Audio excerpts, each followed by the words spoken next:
I used to think I was broken, like genuinely. I'd wake up exhausted after 8 hours of sleep. My brain felt foggy all day.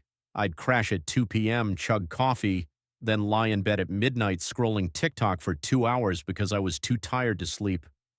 Sound familiar? Here's the thing.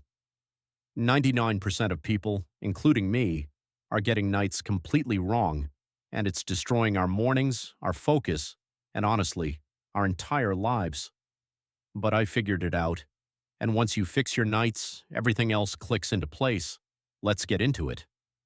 So here's what most of us do. We finish our day, school, work, whatever. We're exhausted. We scroll, watch Netflix, maybe do some homework last minute. We tell ourselves, I'll just relax for a bit. But then it's 11 p.m., then midnight, then 1 a.m.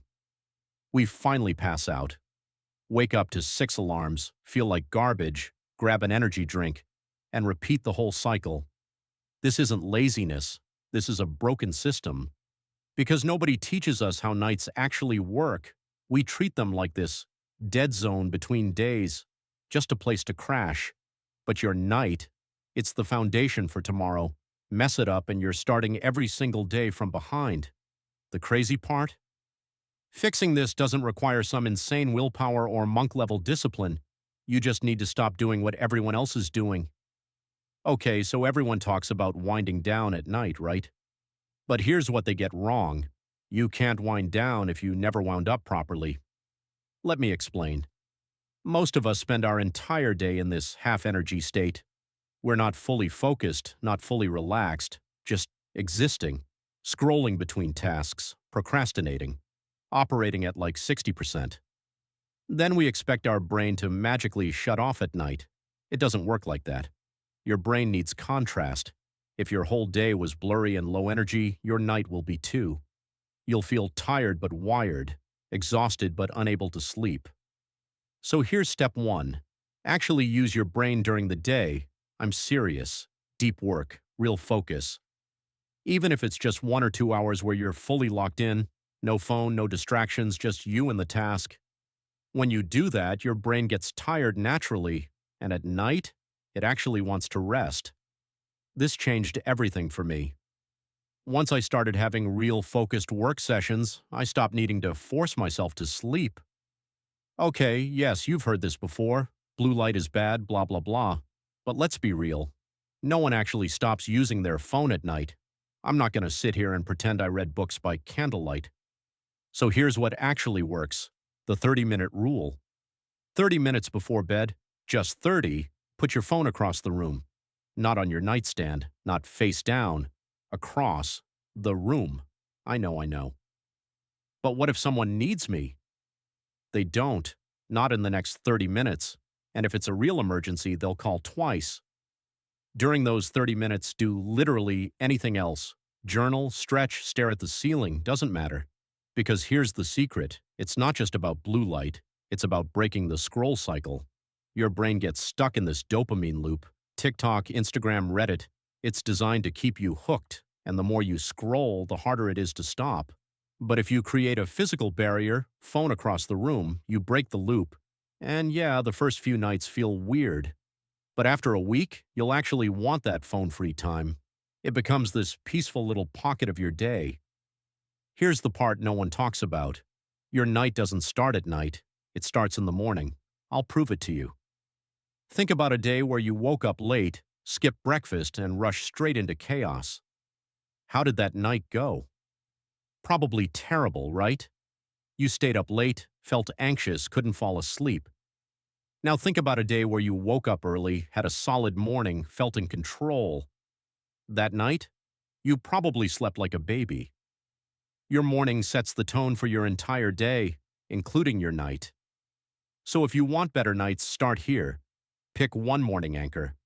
Just one thing you do every single morning, no matter what. Mine? 5 minutes of stretching and a glass of water. That's it. Not a 2-hour morning routine, not some guru-level meditation, just one tiny thing that signals to your brain, okay, we're starting the day right. When you do this, your brain starts trusting the rhythm, and at night, It knows it's time to wind down because the cycle is complete. This is the missing piece. Consistency in the morning creates calm at night. Let's talk about something nobody wants to admit. Revenge bedtime procrastination. You know what that is? It's when you stay up late on purpose, not because you're busy, but because it's the only time that feels like yours. You spent all day doing stuff for school, for your job, for other people. And nighttime, that's when you finally get to just exist. So you stay up, you scroll, you watch stuff, because it feels like freedom. I get it. I've been there. But here's the brutal truth. You're not gaining time. You're stealing it from tomorrow. Every late night is a worse morning. Every worse morning is a harder day. And every harder day makes you want to escape at night again.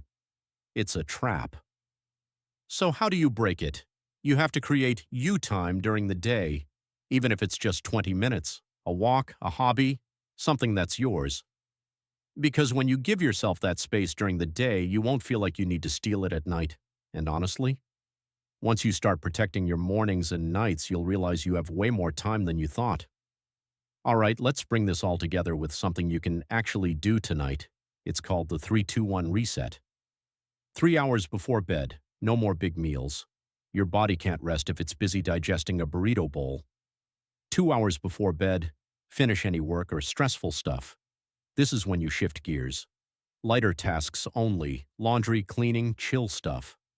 1 hour before bed, no screens. This is your wind-down hour. Read, stretch, plan tomorrow, whatever. Just no scrolling. Now, you don't have to be perfect with this. If you've got a deadline, obviously you've got to work late sometimes. But on regular nights, this framework works, and here's the key. You don't need motivation, you need a system. Motivation fades, systems stick. So even on days when you feel like trash, the system carries you through. Here's what happened when I finally got my nights right. I stopped waking up groggy. My focus got sharper. I had more energy in the afternoons. I stopped needing coffee just to function. But the biggest change? I stopped feeling like I was always catching up. Because when your nights are solid, your mornings are solid. And when your mornings are solid, your whole day flows differently. You're not dragging yourself through life anymore. You're actually living it. And look, this isn't going to fix every problem. You'll still have stress. You'll still have bad days. But you'll handle them better because you'll actually be rested. So here's what I want you to do. Pick one thing from this video, just one. Maybe it's the 30-minute phone rule. Maybe it's the morning anchor. Maybe it's just going to bed 30 minutes earlier tonight. Start there. Because the truth is, most people will watch this video, nod along, and change nothing. But you're different. You clicked on this because you know something needs to change. So let this be the moment, not next week, not after exams, tonight. Try it. See how you feel tomorrow, and then keep going. Let's level up together. If this helped, drop a like, subscribe if you want more real talk like this, and comment below. What's your biggest struggle with nights? Let me know. I read every single one. All right, I'll see you in the next one. Now go get some actual rest.